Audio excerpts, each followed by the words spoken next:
भी नहीं ले क्रिमिनल लेयर के आधार पे आरक्षण होगा या वहां होगा। देखो क्रिमिनल लेयर पे आधार पे बात अभी नहीं आ सकती, क्योंकि जो लोग जैसे आप संयोजक है, आपने बात की कि देश के अंदर आप किसी भी क्षेत्र में जो नौकरी वो कानून नहीं बनाए, कानून बनाने का अधिकार हमारी संसद को है। संसद में विधि सम्मत आप अपना प्रस्ताव लाएं और इसके आप थोड़ा डिटेल में बता सकते हैं कि पहले कितना आरक्षण था और अब आरक्षण वर्गीकरण में कितना नुकसान? हिंदुस्तान के अंदर पिछले दिनों सुप्रीम कोर्ट में जो फैसला आया उससे असंतुष्ट होकर के एससी और एसटी वर्ग के तमाम लोगों ने, तमाम जनप्रतिनिधियों को भी बात, जिस प्रकार एससी एसटी आरक्षण के वर्गीकरण को लेकर यहाँ पर भारी संख्या में आंदोलन हुआ है। मेरे साथ में जिला प्रमुख साहब महेंद्र जी है, इनसे बात करेंगे कि किस प्रकार आज बाड़मेर में ज्ञापन दिया कलेक्टर साहब एसपी साहब को और आगे इनकी क्या प्रमुख मांगे रहने वाली है, और आरक्षण में पहले किस प्रकार था और वर्गीकरण के दौरान में कितने % आरक्षण में जो एक घटोतरी भी की गई है। हम संपूर्ण जानकारी प्रमुख साहब से लेंगे। प्रमुख साहब, बाड़मेर में आरक्षण को लेकर किस प्रकार हालात है? पूरे हिंदुस्तान में, बाड़मेर में नहीं पूरे हिंदुस्तान के अंदर पिछले दिनों सुप्रीम कोर्ट में जो फैसला आया उससे असंतुष्ट होकर के एससी और एसटी वर्ग के तमाम लोगों ने, तमाम जनप्रतिनिधियों को भी बात ये बताई कि ये फैसला हमारे अनुकूल नहीं है और इसके फैसले के ये न्यायालय का द्वारा दिया गया है। तो इसको न्यायालय किसके माध्यम से काम करता है? जो संविधान में बात होती है उस संविधान के अनुसार करता है।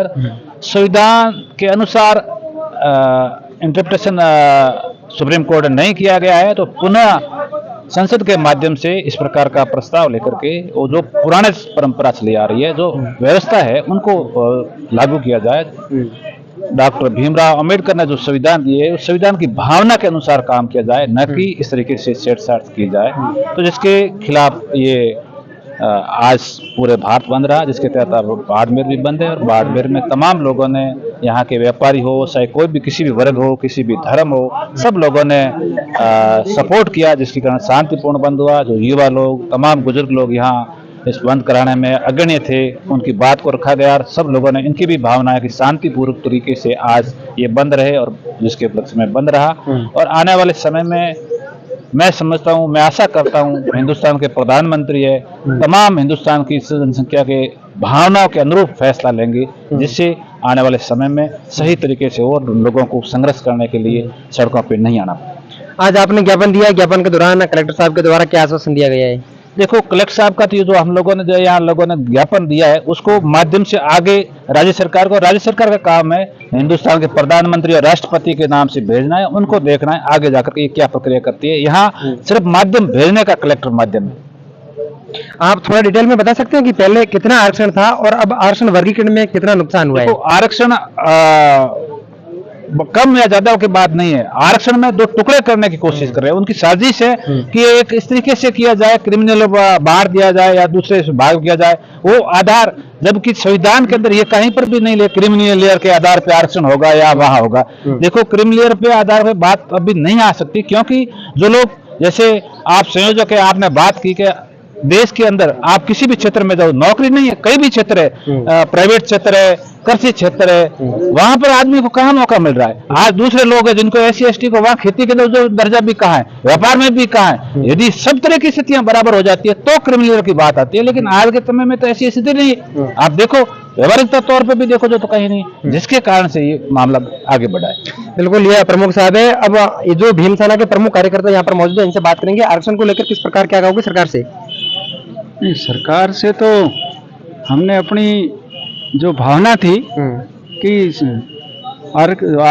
आपको जो है हमारी जो सुप्रीम कोर्ट है वो कानून नहीं बनाए, कानून बनाने का अधिकार हमारी संसद को है। संसद में विधि सम्मत आप अपना प्रस्ताव लाएं और इसके लिए सरकार को चाहिए कि जितने भी समाज के वर्ग हैं उनसे वो बात करें, उनके जितने भी जो एक्सपर्ट लोग हैं उनको बिठा करके, और जो विधि के जो एक्सपर्ट है उन सबको बुलाएं, बुला करके बात करें, बात करके फिर कोई ऐसा आप सर्वसम्मत कोई ऐसा जो कानून लाएं जो सबके हितों के अनुकूल हो, तो ऐसा लाना चाहिए। इसके लिए हम लोगों ने अपना ये आंदोलन किया।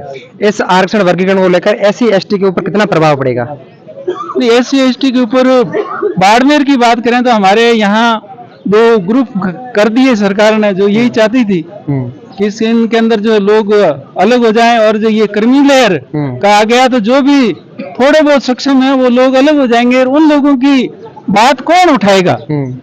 जो समाज में बहुत ही पिछड़े और बहुत पीछे हैं, जब हमारे ये लोग रहते हुए भी इनकी बात को नहीं सुना जाता है, तो फिर ये हम कैसे विश्वास कर लें कि ये जो क्रीमी लेयर हटाने के बाद में ये लोग कर लेंगे। क्योंकि आजाद हुए 75 साल हो गए, और 75 साल में जिस तरीके से इन वर्गों के साथ में भेदभाव किया गया है वो अभी सबके सामने है। तो हम इनकी नियत के ऊपर हमें विश्वास ही नहीं है कि ये लोग वास्तव में न्याय करेंगे क्या।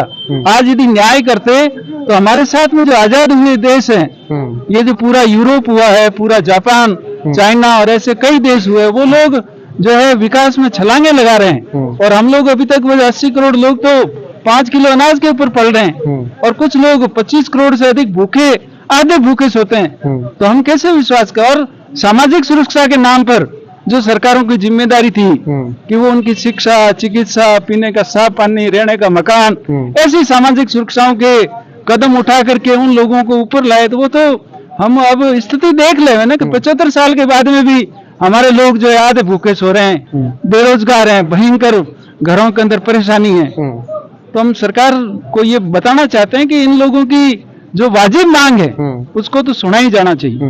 बिल्कुल, ये तस्वीरें आप बाड़मेर से देख रहे हैं, जहां पर SC/ST आरक्षण वर्गीकरण को लेकर भारी संख्या में लोगों ने आंदोलन किया है और कलेक्टर साहब को ज्ञापन दिया है। आगे क्या बैठक होती है, क्या निर्णय लिया जाता है, नेक्स्ट जब भी होगी जानकारी के तौर पर आपको अपलोड कर दी जाएगी। धन्यवाद।